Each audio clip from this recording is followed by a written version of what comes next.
The glass-walled office of Zaid Ibrahim overlooked the city's glowing skyline and evidence to his success. At 35, Zaid had everything: a thriving logistics empire, luxury cars, and a reputation for being the most efficient man in the boardroom. But as he sat behind his mahogany desk, the silence of the room felt heavy. It had been exactly 40 days since his father, Hajj Ibrahim, had passed away. Unlike Zaid, his father was a simple man who spent his life running a modest hardware store.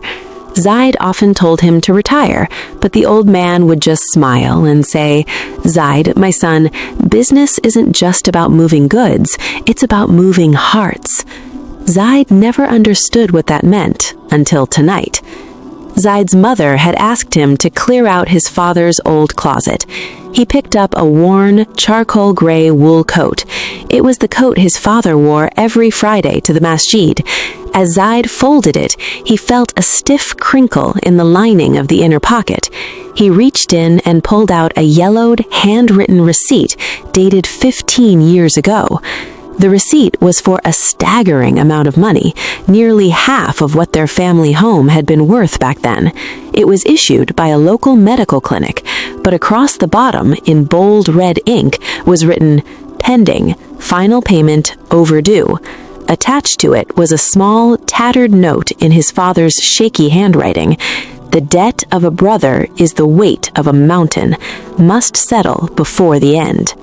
Zaid felt a surge of panic.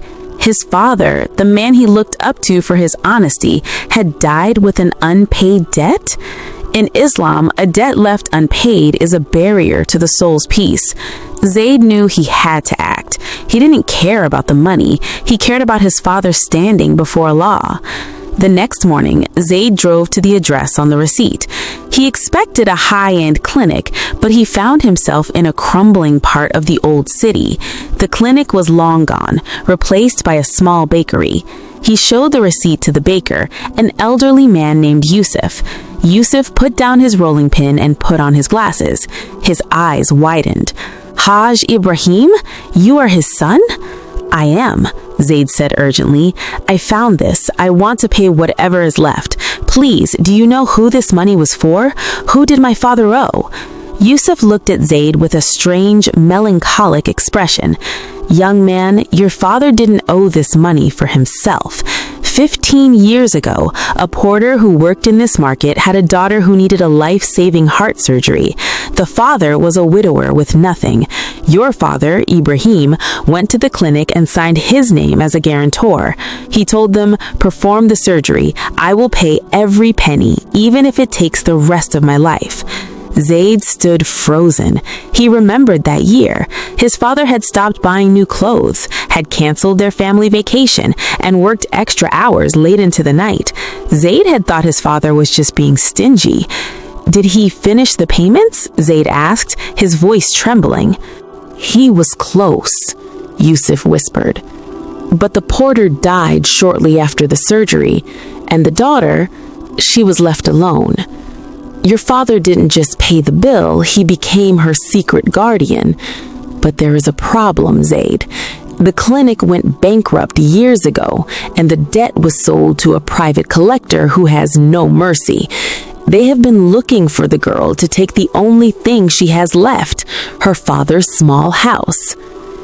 Zaid's phone buzzed, a notification for a multi-million-dollar merger meeting. He looked at the screen, then at the yellowed receipt.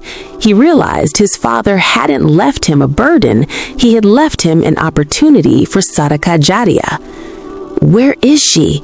Zaid asked. "The girl." "She's a teacher now, barely making ends meet," Yusuf replied, pointing toward a narrow alley. "But be careful. Those who hold the debt are already on their way to her today." Zaid didn't wait. He ran toward his car. For the first time in his life, he wasn't racing to close a deal. He was racing to save his father's legacy and a sister he never knew he had. Zaid's luxury SUV looked out of place in the narrow, dusty alleyways of the old quarter. His heart hammered against his ribs, not with the adrenaline of a business deal, but with a searing sense of urgency. He finally reached a small, modest house with a bright blue door, its paint peeling but the doorstep swept clean. As Zaid stepped out, he saw two men in sharp, dark suits standing by the entrance. One of them held a clipboard, his face set in a cold, professional mask. Between them stood a young woman, her head covered in a simple gray hijab. She was pale, her hands trembling as she held a set of old keys. "Miss Mariam," the man with the clipboard said loudly. "The grace period ended at noon. The clinic's creditors have waited 15 years. Since the guarantor, Ibrahim Mansour, is deceased and the payments have stopped, the property is now collateral. You have 1 hour to vacate." "But this was my father's house." Mariam's voice was soft but steady. "Hajj Ibrahim told me never to worry. He said the debt was almost clear. Please, I just need a few months."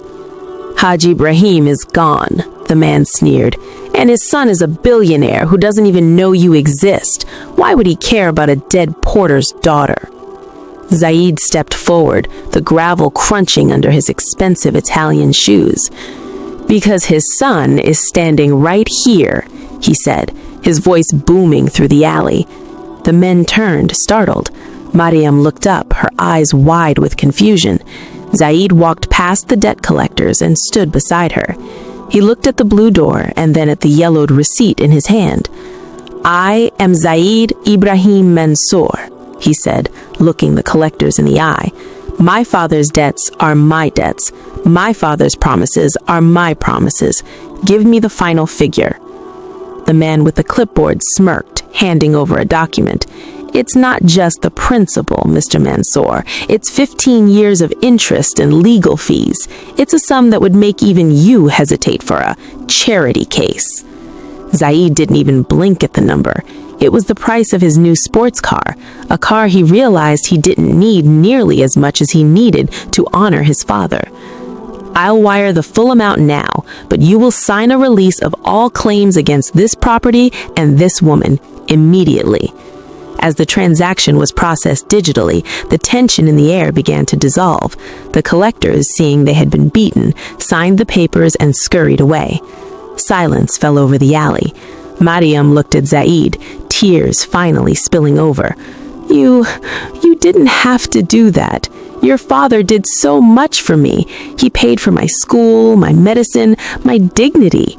I told him I would pay him back one day, and he told me, 'Mariam, you pay me back by being a light for others.'" Zaid felt a lump in his throat. He realized that while he was busy building skyscrapers, his father had been building people. His father's wealth wasn't in his bank account. It was in the prayers of people like Mariam. "I didn't do this for you, Mariam," Zaid said humbly. "I did it for myself.